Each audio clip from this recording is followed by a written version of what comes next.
In our last video presentation for chapter 19, we learned that cost can be what's called mixed cost, which means that a portion of the cost is going to be variable and a portion of the cost is going to be fixed.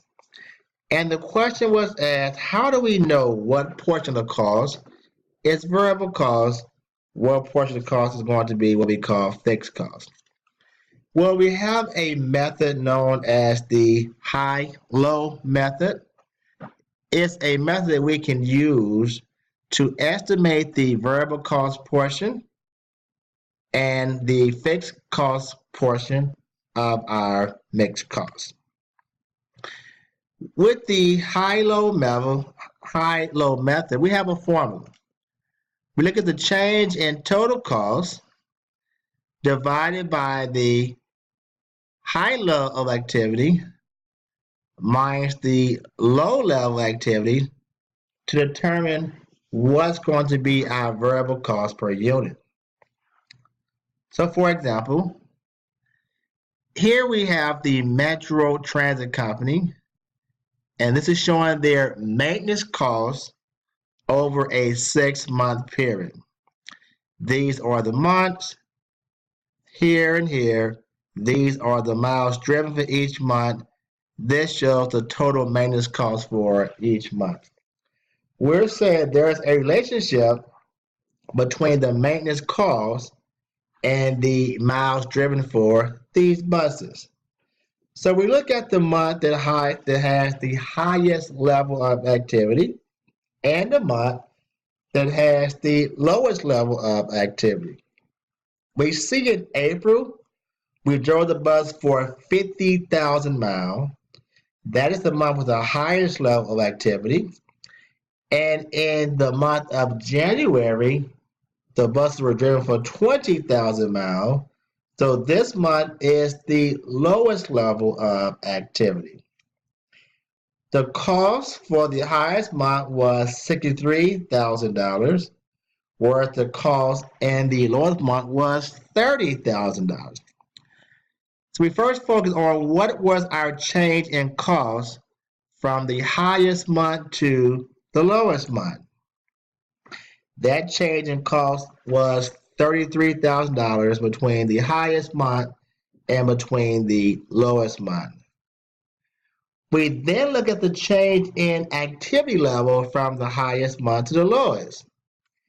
In the highest month, we drove the bus at 50,000 miles. Compared to the lowest month, the buses were driven 20,000 miles, a difference of 30,000 miles. So we take the change in cost, divide that by the change in activity to get our variable cost per unit.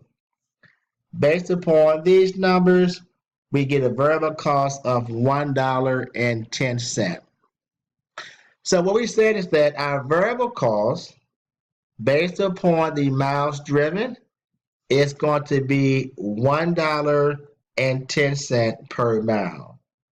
So get our variable cost equals $1.10 per mile. So now we're saying, okay, to determine my variable cost at the highest point and the lowest month, I'm going to look at my level of activity. In the highest month, it was 50,000 miles. My variable cost is $1.10 per unit. Therefore, my total variable cost, or my total variable cost will be $55,000. At the highest activity level, my total cost was $63,000. If 55,000 of that is fixed cost, it's variable cost, the remaining 8,000 represents my variable cost. At the lowest level, 20,000 miles, $1.10 per mile, my variable cost was $22,000. Total cost was $30,000. Therefore, my variable cost my fixed cost is going to be $8,000. So I can use the high-low method in order to figure out what portion of my cost is variable, what portion of my cost is going to be fixed. Now, why is this important? I'm glad you asked that question. If I know my variable cost on a per unit basis and I know my fixed cost, I can then estimate what my cost is going to be at different levels of activity. Another example, here we have, so if our maintenance cost we know is $8,000 per month and our variable cost is $1.10 per mile, if a bus was driven for 45,000 miles, I know my fixed cost is going to be $8,000 for that month. My variable cost will be 45,000 miles times $1.10. Therefore, my total cost will equal $57,500. So I can use the high-low method in order to estimate my fixed cost and my variable cost to get a total estimated cost based upon a certain level of activity. Okay? So this is just a graph showing the high-low method. It is showing my total cost based upon a certain activity level. And what it's going to show us here, you see this is the miles driven, that's the total cost. We look at the lowest point and we also look at the highest point, and we're going to use those numbers to try to determine our breakdown between variable costs and our breakdown between the fixed costs. Okay? So let's do a quick example of the high-low method. Here we're showing the units produced in the various months. This is showing the total cost per month. First, we want to determine what portion of the cost will be variable, what portion is fixed, and we'll then figure out what will be our estimated cost if I was to produce 8,000 units.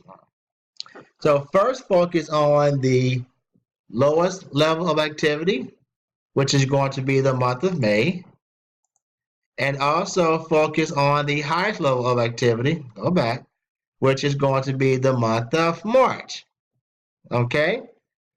So we're then going to focus on the difference in costs between the highest and between the lowest. So it's a 14,740 minus 11,100. Let me get out my calculator. So 14,740. I went to my calculator. 14,740 minus 11,100. That give me 3,640 is my change in cost from the highest point to the lowest. From an activity standpoint, the unit produced 9,800 at the highest month, 7,000 at the lowest month, a difference of 2,800 units. So I want to divide my change in cost, which again was the 14,740 minus the 11,100, 3640. Divide that by my change in the activity level, which is 2,800 units. That would give me a variable cost of $1.30 per unit.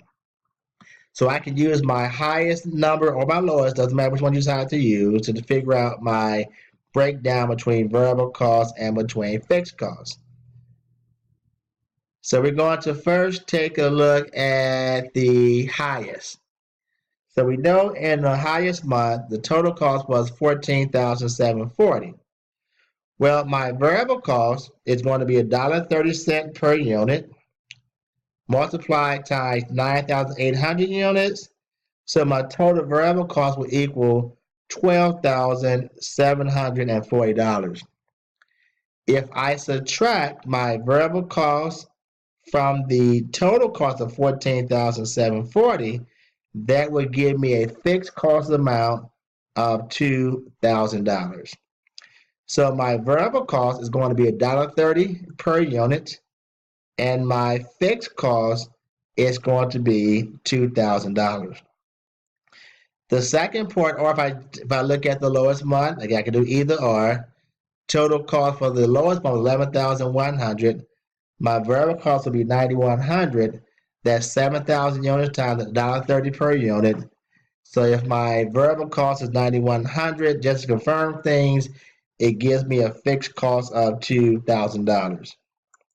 So the second part was, if I produce 8,000 units, my fixed cost is going to be $2,000. My variable cost is going to be 8,000 units times my variable cost per unit of $1.30. Total variable cost will be 10,400.